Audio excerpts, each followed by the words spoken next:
किस्मत ने मुझे ऐसी जगह पर लाकर खड़ा कर दिया है जहां पर मुझे मंजिल तो नजर आ रही है, लेकिन वहां तक पहुंचने का रास्ता मुझे बिल्कुल नजर नहीं आ रहा। युगांक, अगर तुम्हारी किस्मत ने इस मंजिल तक लाके खड़ा किया है तो वही तुम्हें आगे का रास्ता भी बताएगी। हमारी कंपनी दिन प्रतिदिन नुकसान खाती जा रही है। जानते हैं क्यों? ये सब उस विक्रम आर्या की वजह से हो रहा है, क्योंकि वो विक्रम आर्या मार्केट में अपना एक नया प्रोडक्ट लॉन्च कर रहा है, जिसकी वजह से लोग हमारी कंपनी से दूर होते जा रहे हैं। हम जानते हैं छोटे। बात ये है स्नेहा कि मेरे डैडी फाइनेंशियली प्रॉब्लम से गुजर रहे हैं। हमारा बिजनेस बंद होने की कगार पर है। लेकिन आकाश, तुम्हारे डैड का तो काफी बड़ा बिजनेस है ना, फिर ऐसे कैसे? बुरा मत मानना स्नेहा,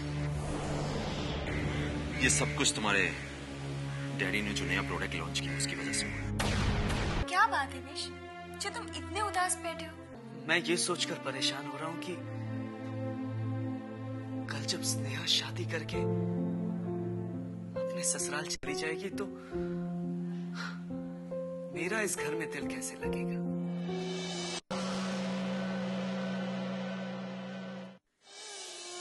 सिम, इंसान भले ही कितना ही दूर क्यों ना चला जाए, लेकिन उसकी यादें हमेशा हमारे साथ रहती हैं।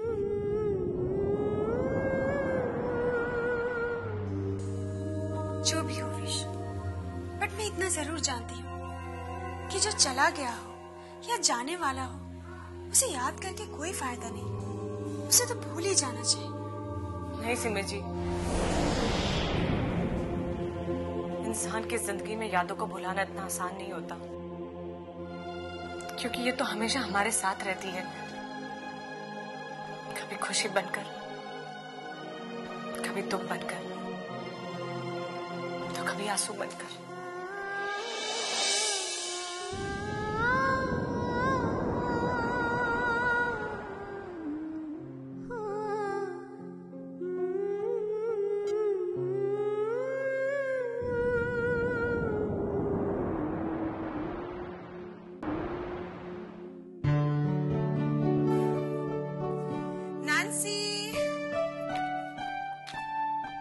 एक चीज जगह पे नहीं रखती।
मुझे आपसे कुछ बात करनी है।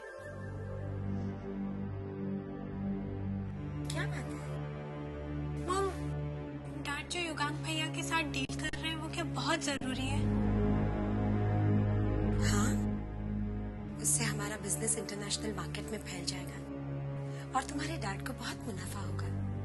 क्यों? मॉम, उस डील से आकाश के डैड को बहुत नुकसान हो रहा है। तुमसे ये बात किसने कही? आकाश ने। उसने तो मुझे किसी से भी ये बात कहने को मना किया था, लेकिन मुझसे उसकी परेशानी नहीं देखी गई। देखो स्नेहा, बिजनेस और शादी दोनों अलग अलग है। तुम बस अपनी शादी के बारे में सोचो। लेकिन मॉम, जिस घर में मेरी शादी हो रही है उसके बिजनेस के बारे में तो डैड को सोचना चाहिए ना। अनुमन, बिजनेस के बारे में तो तुम्हें परेशान नहीं होना चाहिए, लेकिन अगर तुम चाहती हो तो मैं तुम्हारे डैड से बात करूंगी। Thank you mom. अरे, एनीथिंग फॉर यू बेटा। मैं बात करूंगी तुम्हारे डैडी से। परेशान मत होना। अब तो परेशान मत होना। तो इस छोरी ने अभी से अपना असर दिखाना शुरू कर दिया। कल्याणी, अब तुझे ही कुछ करना होगा कसम से। चल।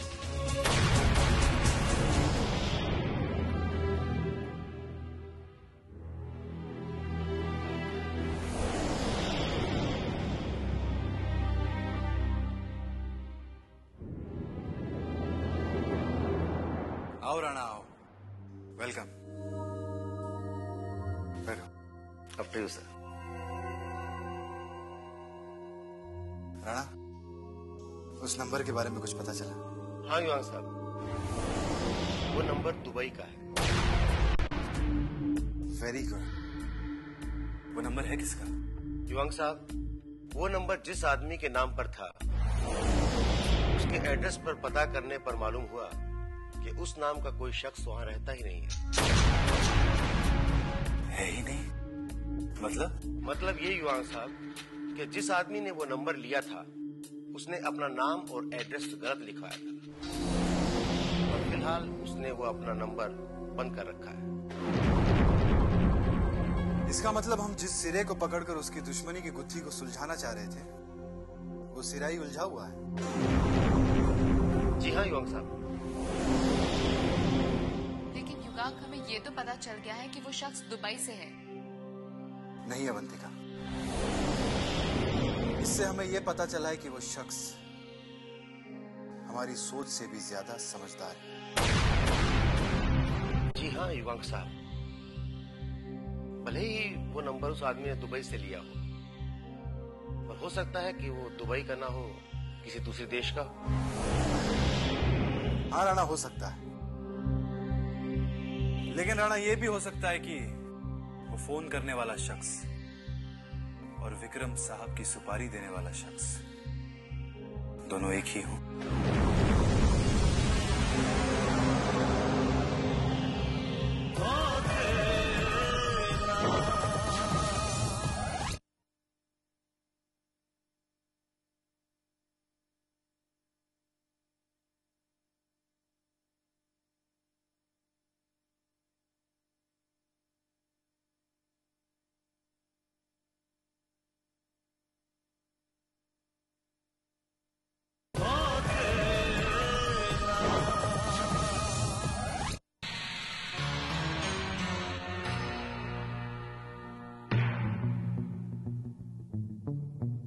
समझ गया भाई, समझ गया। आपकी पूरी चाल समझ गया मैं।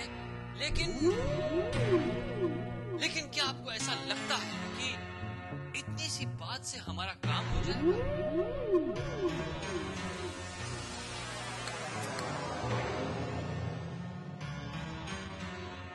हाँ छोटे, इतनी सी बात आकाश के दिल पर असर करने के लिए काफी है, क्योंकि आकाश हर बात दिल से सोचता है, इसलिए उसके दिल की बात स्नेहा के दिल तक पहुंचने में ज्यादा देर नहीं लगेगी। और फिर ये दिलों की बात एक दिन विक्रम आर्या के दिमाग तक भी पहुंच जाएगी। बिना कुछ किए ही हमारा काम हो जाएगा। I think you are right. छोटे, कुछ खोकर कुछ पा लेना तो आसान होता है, लेकिन बिना कुछ खोए बहुत कुछ पा लेना बहुत मुश्किल होता है। लेकिन इस मुश्किल को आसान करने का हुनर तो हमने तुम्हें सिखाई दिया।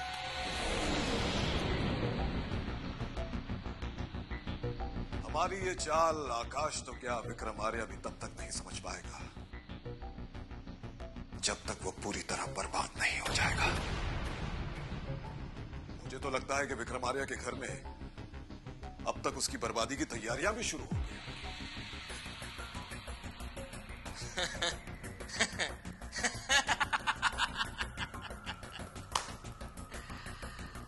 अब आएगा मजा।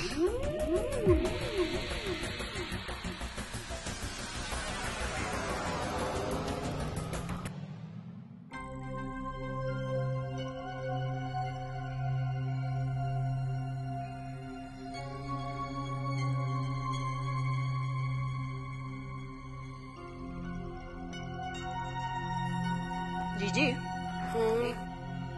एक बात पूछूं कसम से? बात क्या है कल्याणी? जीजी, जी अपनी स्नेहा कुछ परेशान सी लगने लगी है। उसने कुछ कहा तुमसे? नाना जीजी, वो तो बहुत भोली है, उसने कुछ नहीं कहा,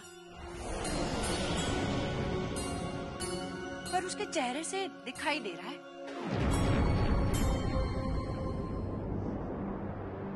हाँ, परेशान तो वो है आजकल। यही बात तो मैं पूछ रही हूँ जीजी कि वो परेशान क्यों है? बात यह है कल्याणी, आकाश के डैड का बिजनेस कुछ ठीक नहीं चल रहा है, इसलिए। फिर तो उसकी परेशानी जायज है। आप तो जाने हो जीजी, लड़की का ससुराल ही उसका असली घर हुए है। पर जीजी, उनके बिजनेस को हुआ क्या है कसम से?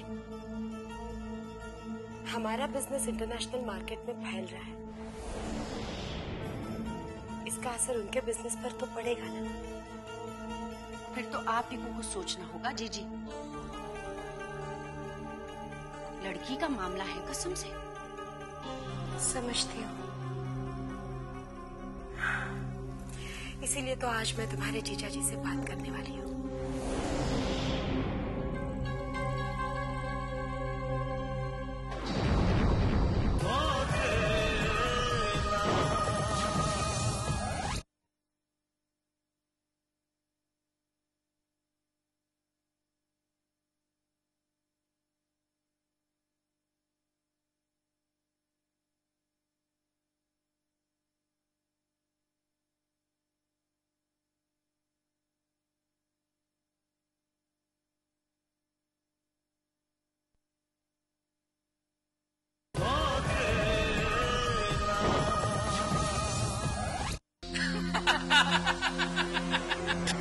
इसी को कहते हैं छोटे, हिंग लगे ना फिटकरी, रंग चोखा का चोखा।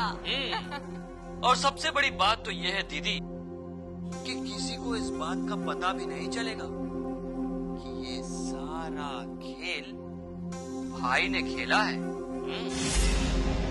ये किस खेल की बात कर रहे हो तुम दोनों?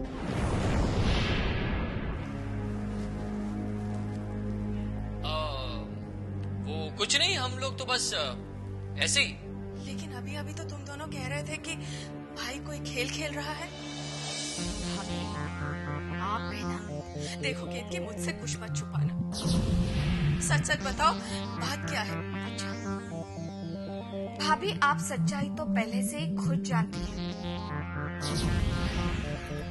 फिर हमारे मुंह से क्या सुनना चाहती है आप? हाँ भाभी, मैंने तो आपको पहले ही समझाया है, जो हो रहा है उसे हो जाने दीजिए, वरना नुकसान आप ही का होगा।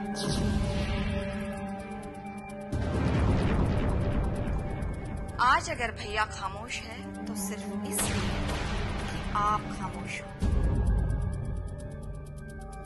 अगर आप जिद करेंगे तो फिर भैया की जिद तो आप अच्छी तरह जानती है।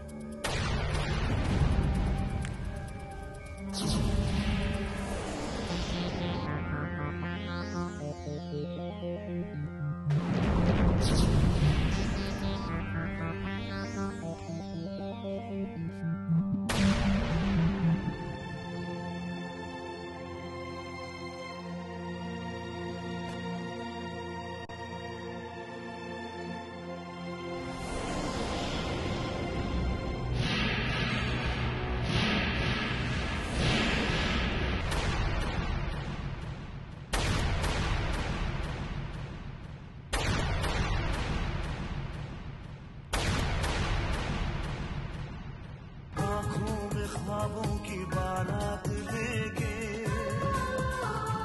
होठों पे गीतों की सौगात लेके, दिल में मोहब्बत के जज्बात लेके, आया था कितनी खुशी साथ लेके।